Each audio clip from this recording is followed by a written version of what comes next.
You have it. Okay, I'm going to call to order the meeting of the Maplewood Community Design Review Board. Today is July 19th, 2022. It is 6 o'clock, or actually a couple minutes past. So we are now to order. Next thing is roll call, and we have 4 of us are here. We are missing, looks like. Yes, she is. We're missing nobody. We have a full slate, so we can just move on. Next thing is the approval of the agenda. Any comments, corrections, anything from staff or board? Chair and board, no amendments to the agenda as presented. Okay. Next item we have to approve it. Motion to approve the agenda for the July 19th CDRB. I'll second. We have a motion and a second. Any discussion? I don't hear any. Don't expect any. We will take it to a vote. All those in favor signify by saying aye. Aye. Aye. It's unanimous. We move on. Approval of the minutes of the last meeting, which is June 21st, 2022. Anything, comments, et cetera, from the board or from staff? I read through it and I recall the meeting of last time, and I do not have any changes, so I'll make a motion to approve the minutes of last meeting of June 21. Okay, we have a motion by Anand Shankar. Do we have a second? Second. And from Tom, we have a second. Any discussion? Hearing none, we will take this to a vote. All those in favor of approving the minutes signify by saying aye. Aye. That is unanimous as well. Next item is new business, comprehensive sign plan, Independent School District 622, having to do with the address at the school at 2680 Upper Afton Road. Report, please, from staff. All right. Is it going to come up there? Oh, PowerPoint, please.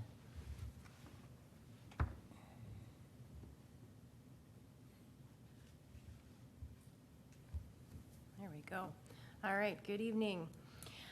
So this first item here is our comprehensive sign plan for Independent School District 622.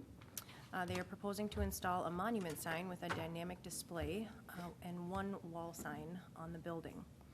The site's located at 2680 Upper Afton Road, just under 10 acres in size, and this is Carver Elementary School. And they are requesting approval for a comprehensive sign plan. The controls of the property, so the future land use, it's guided for institutional use. It's zoned farm residential, and the comp plan guides the property for specifically public or private schools. The proposed sign plan related to the use of the property meets the intent of the comp plan. So here we have an overview map that was submitted by the applicant, and there's 2 yellow stars on there. You can see those are the locations of the signs. So the one on near the top of the slide is the monument sign, just on the north side of the parking lot, between the parking lot and the landscaped area between the parking lot and the sidewalk. And then the main entry sign there on the north wall of the building. Here is an image of a rendering of the proposed monument sign. As you can see, it has a brick base with a dynamic display on the upper portion. The monument sign will have a dynamic display on a portion of the sign, and a comprehensive sign plan is required for any dynamic display sign in conjunction with a permitted institutional or public use. The proposed sign will be 5 feet 10 inches in height and 28.5 square feet in size. The code allows up to 8 feet in height and 50 square feet in size. Similarly to the other sign plans, our conditions are written to allow up to that maximum to minimize them having to come back for another amendment to their sign plan, since that is what the code allows. So the sign meets setback requirements to the property line and does not impact visibility at the entrance or exit as well. Here's a nice rendering that was provided. You can see the monument sign there on the lower left-hand corner. And then it also points out where the main entry sign will be over the entrance to the building. Here is that sign over the entrance to the building. So again, on the north wall of the building, it's facing Upper Afton Road. It is, the wall sign will be 1 foot and 4 inches in height and just under 24 square feet in size. The code allows up to 24 square feet in size. The wall sign meets the city's sign code requirements. So with this particular sign plan, there isn't any particular flexibilities that are being requested. They're just going through this process in order to have that dynamic display portion on the monument. There were no department comments received. I will just note, I know we talked about this at the last meeting, the specific ordinance section that we have that governs dynamic displays for institutional uses, and it addresses, timing, lighting, all those things. That is added as a condition of approval, so the sign will be required to meet those ordinance standards. So we also did send out a survey to the surrounding properties. No comments were received on this application.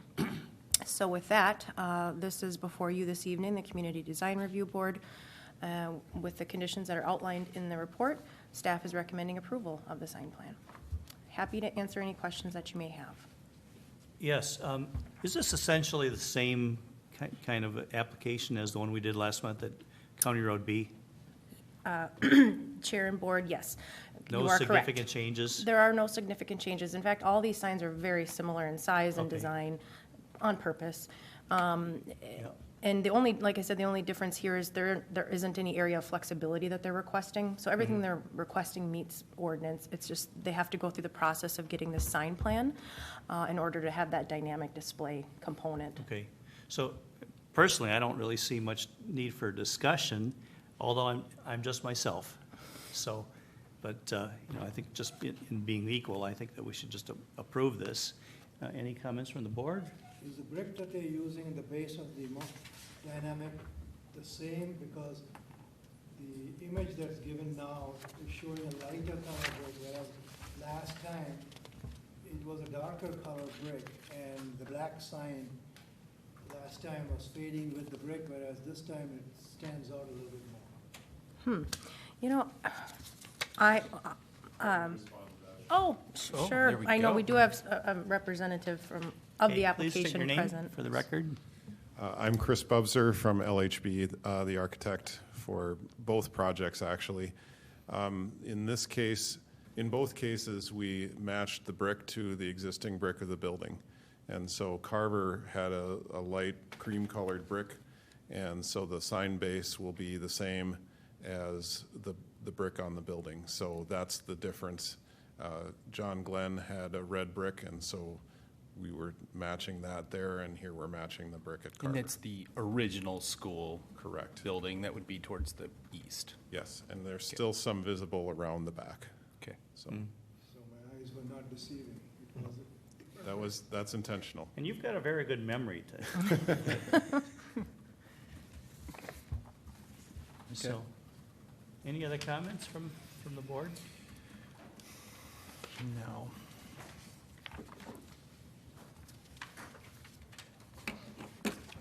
If there's no more comments, I'll just make a motion Go ahead. that we approve the comprehensive sign plan for the Independent School District 622 at 2680 Upper Afton Road, subject to the conditions of approval, 1 through 5. I second that motion. Okay, we have a motion and a second. Is there any further discussion? I just need a clarification. The signage on the wall on the school, is that lit sign or is that not a lit sign? Chair and board, it's my understanding that that is not lit signage. So, and I don't think there's an intention or a plan to do that. Okay.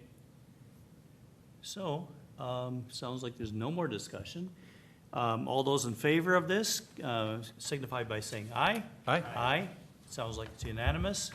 Congratulations. Thanks for coming. And wish you well on your project. Okay, so that is taken care of. Then unfinished business, is there anything? No. Board presentations, anything from the board? Okay, staff, you have something. Yes, thank you, Chair and Board. If we could bring up the slideshow again. We had a request from a potential applicant, developer Patrick Brahma of Enclave Development, who's present with us tonight, to run through a potential project that he is working on and is intending to propose to the city later this year. We're looking at 3090 South Lawn Avenue. That's the location of the existing Myth nightclub site. Patrick's looking at redeveloping that into an apartment building. So just to be clear, there's no action being asked by the board tonight. This is just a conceptual plan review. We don't do a lot of these in Maplewood. This might be many of the board members' first time going through this, just kind of walking through the big picture of the project, providing feedback.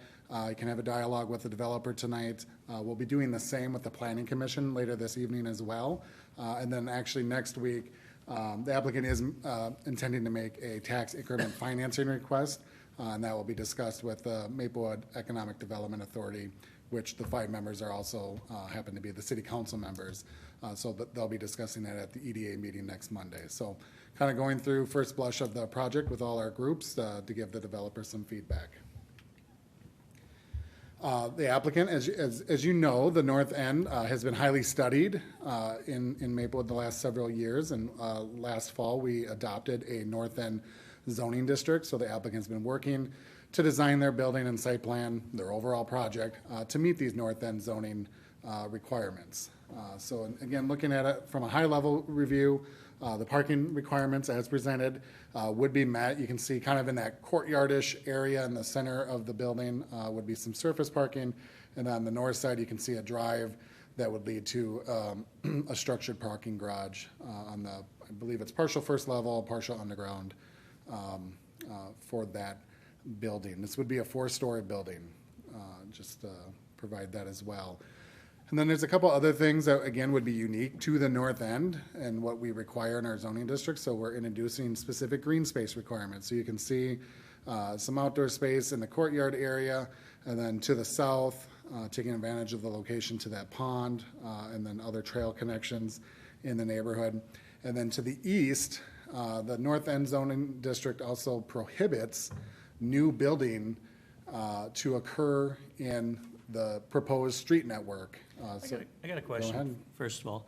On this picture you've got here, which way is north? I always try to go up.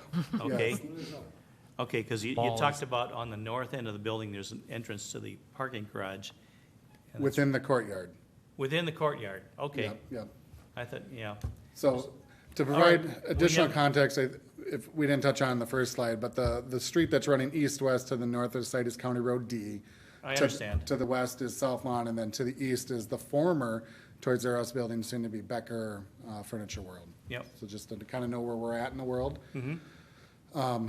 But as I was saying, on the east side, the new zoning district prohibits building from occurring within the future street network. So the applicant has proposed or is showing essentially their portion of a future right-of-way that would be used for a future street network. The other half would come from that Becker parcel of property down the road when it's ready for a road to be installed eventually.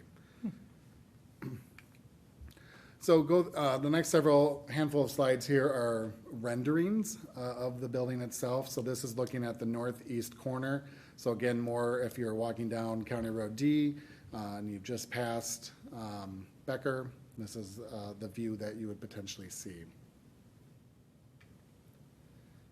Then we'd hop over. Now you're coming from South Lawn, crossing the street and then heading towards Becker. This is the other opposite corner in the view that you'd see. And again, keep in mind that the articulation of the building materials are largely guided by the zoning district, and Patrick can talk a little bit more about how they approached the design of the building. This is just another view from the north, more in totality. And from the other side, more on the west, or I'm sorry, the east side. A lot of words. I can kind of summarize it. On the right side are the type of building renderings that you're used to seeing when you review the project.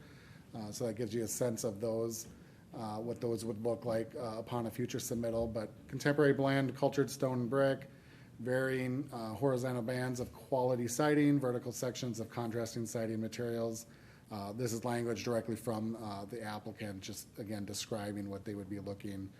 A series of dormers together with a variety of vertical planes would be used, and then again, the windows, all aluminum, powder-coated suspended balconies and railings. That would have a flat roof, pre-finished aluminum fascia and soffits. So again, you know, we in the rest of the city, as you well know better than anyone, we have a pretty broad design standard. Here in the North End, it's more prescriptive. And so that's, again, what the applicant and his architectural team have been tasked with to meet.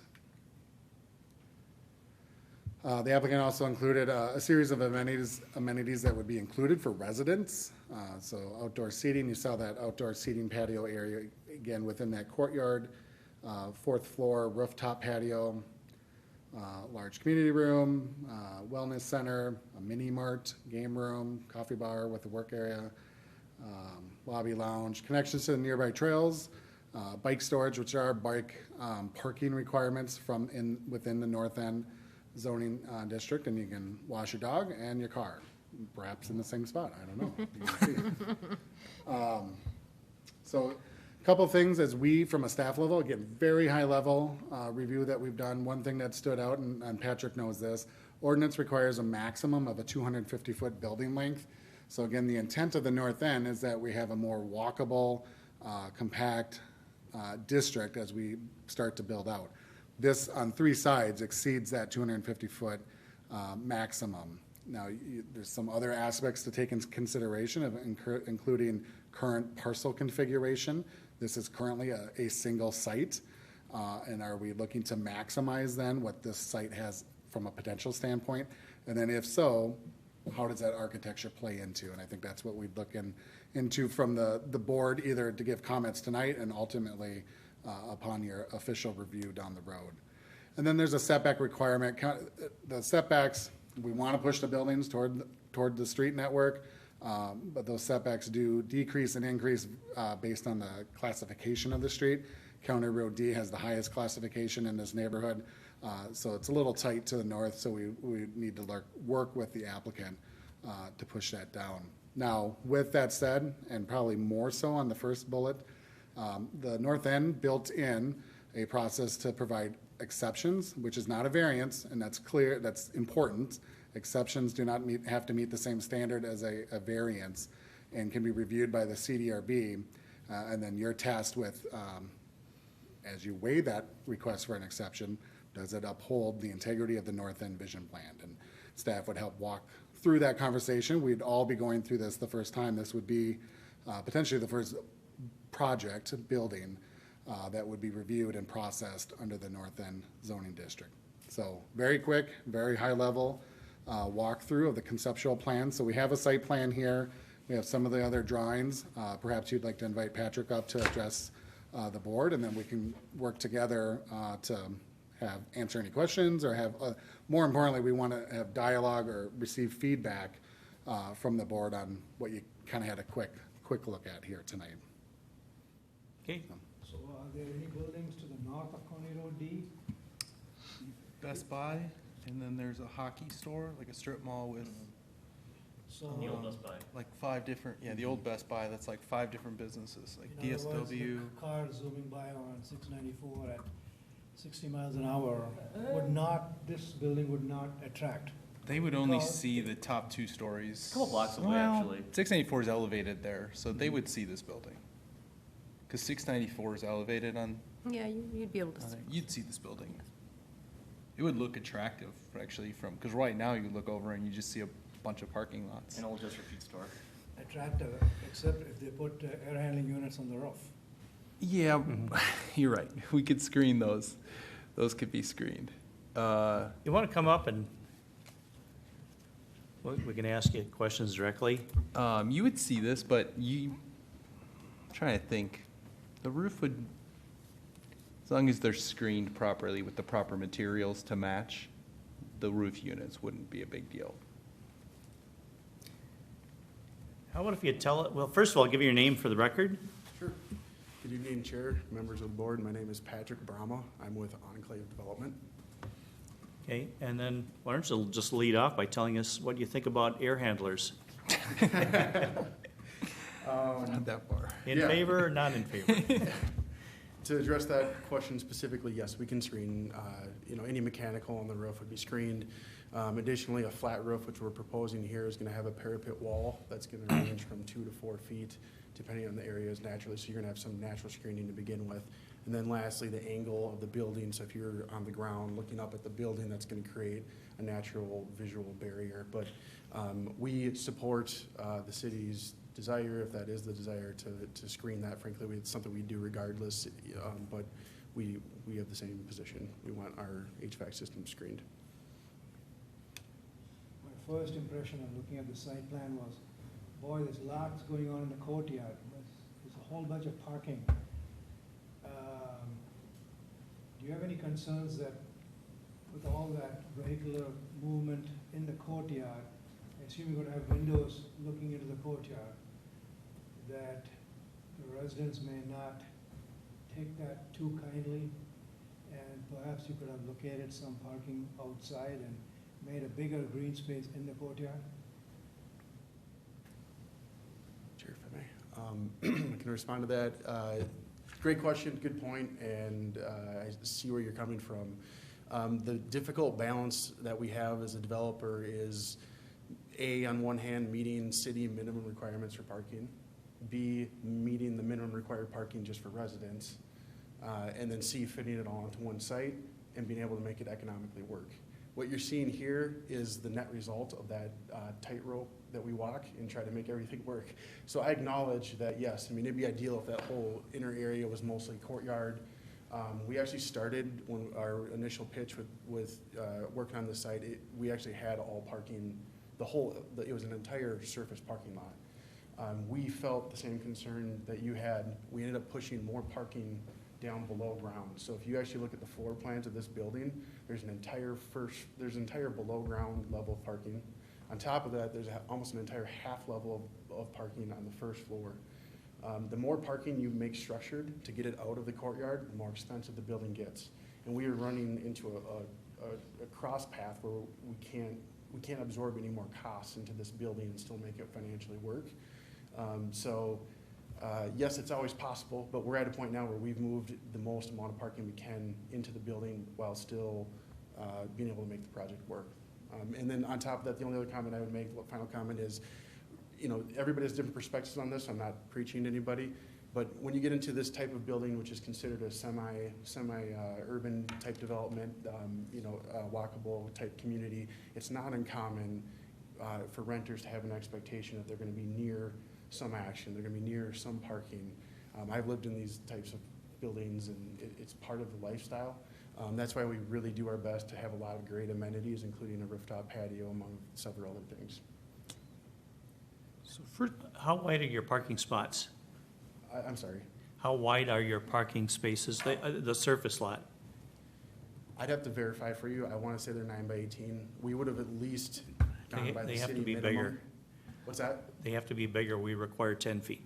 Chair and commission, or chair and board, and first, in the rest of the city, depends based on use. And a residential use would be 9.5. In this mixed-use district, it is 9. Okay. I suspect our architect would have looked up the standard. We Okay. directed them to the ordinance. That's my assumption. Well, because if you find yourself needing more parking space, that might eat into your green space, which would be not so desirable. So where exactly is this underground parking? Is it the whole ring?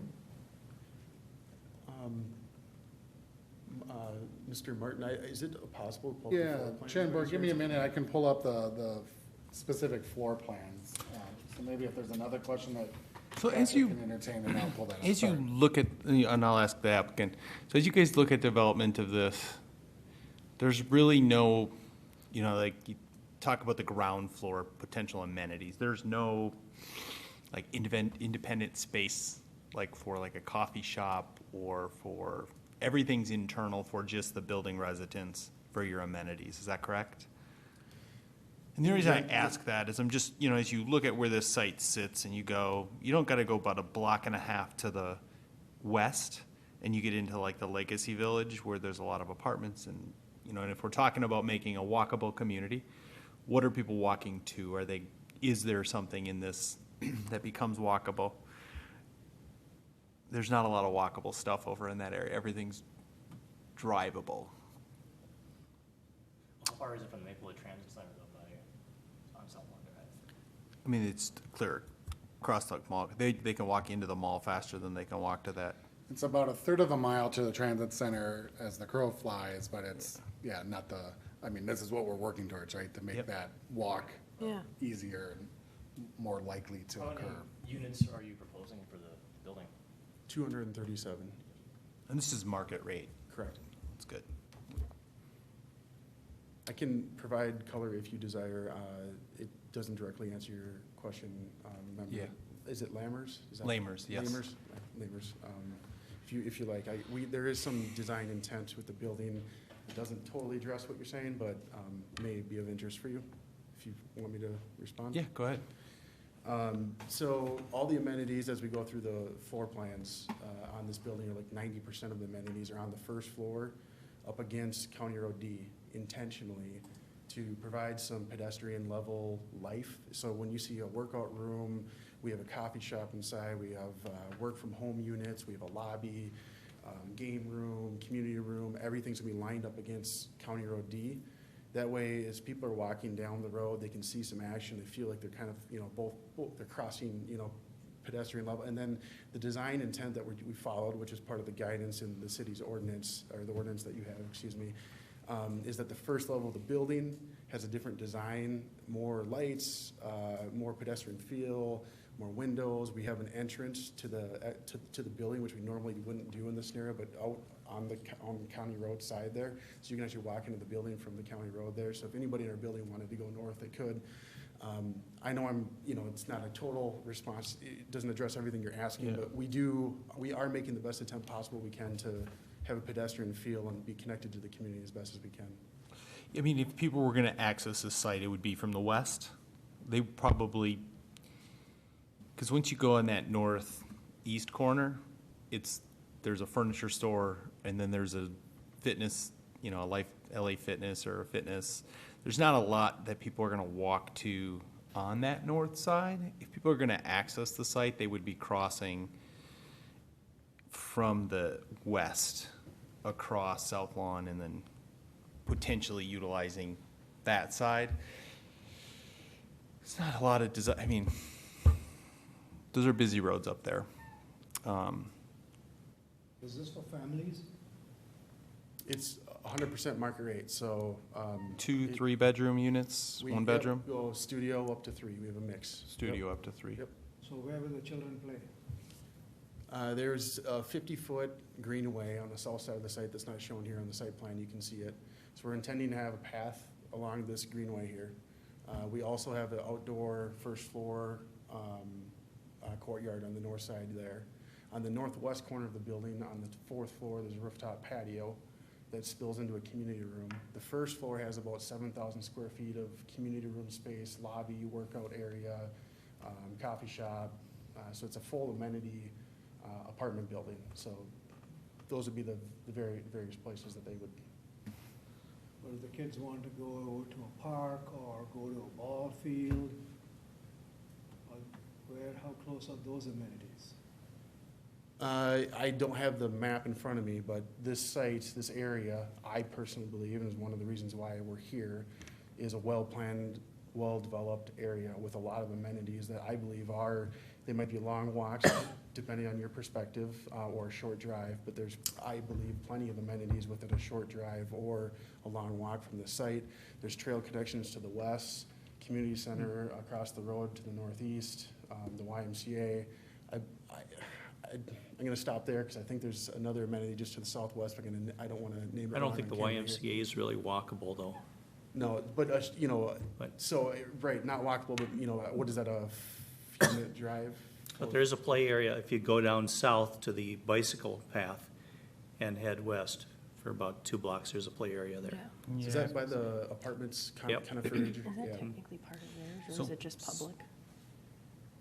From this site, I about feel like, because I just read through. a half a just mile to further the that it south is is a public Hazelwood Park. thing. Like Hazelwood Park is, Okay. library. it would be probably a 12-minute walk from this site, 12 to 13 minutes, and you could be to Hazelwood Park. Better walk the fireworks. Yeah, exactly. Oh, that rooftop patio would be nice for that. And then from there, you also, if you go straight to the west, you get to the Bruce Vento Trail, Yeah. which then connects to the Gateway Trail and everything like that. And having more residents there might spur some more business in that strip, in that old, Seattle strip mall too. Oh, Big yeah. For a while.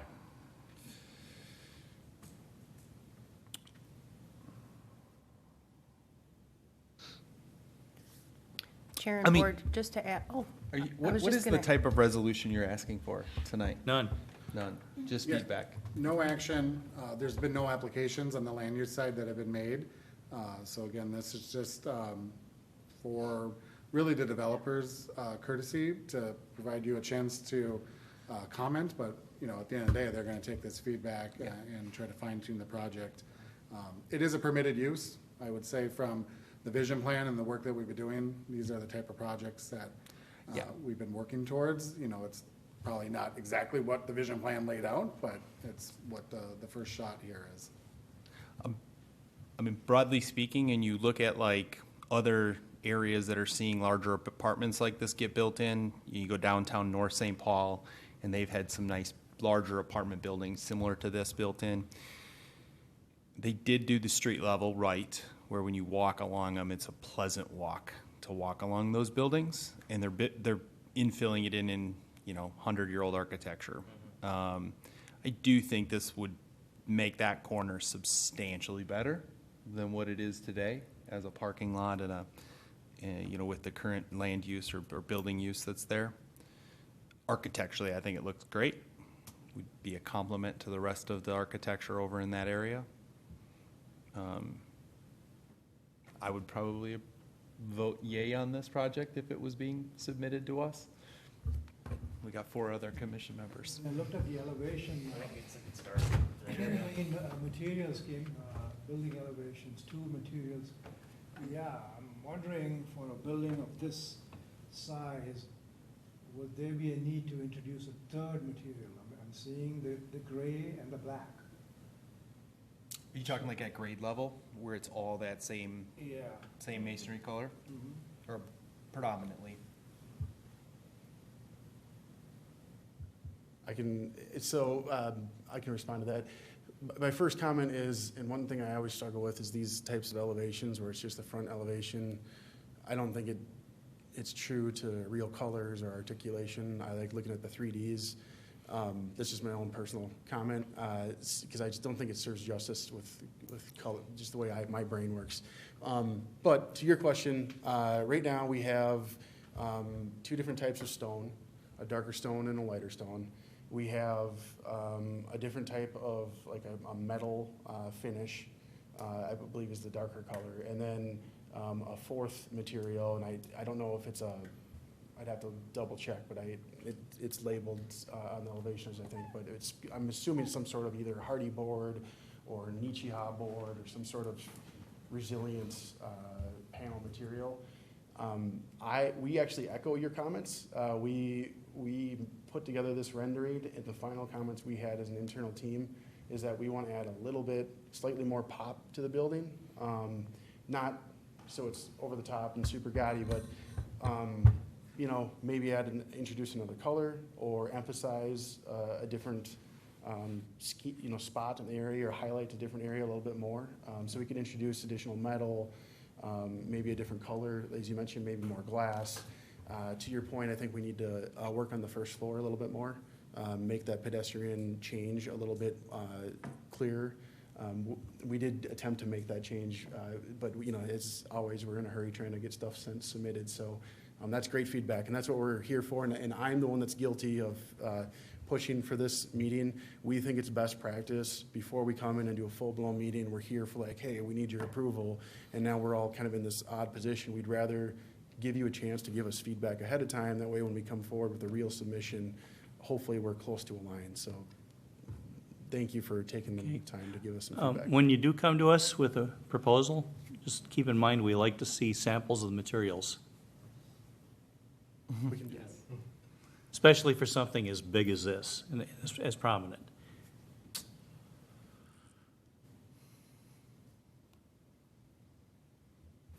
Any other comments from the board? No, you gotta have something. I already spoke my mind. So, all I can say is the sky looks beautiful in the rendering. The sky is beautiful in the rendering. Yeah. Amanda, anything? No, I think you guys covered it. Asked and Okay. answered. All right. Very good. Well, we look forward to meeting you again in the future. Yeah. Thank you for coming. And so that brings us to visitor presentations, and we don't have any. So with that, I will entertain a motion to adjourn. A motion to adjourn the meeting? Okay, we have a motion Second? and a second. All those in favor signify by saying aye. Aye. Aye. And we are adjourned.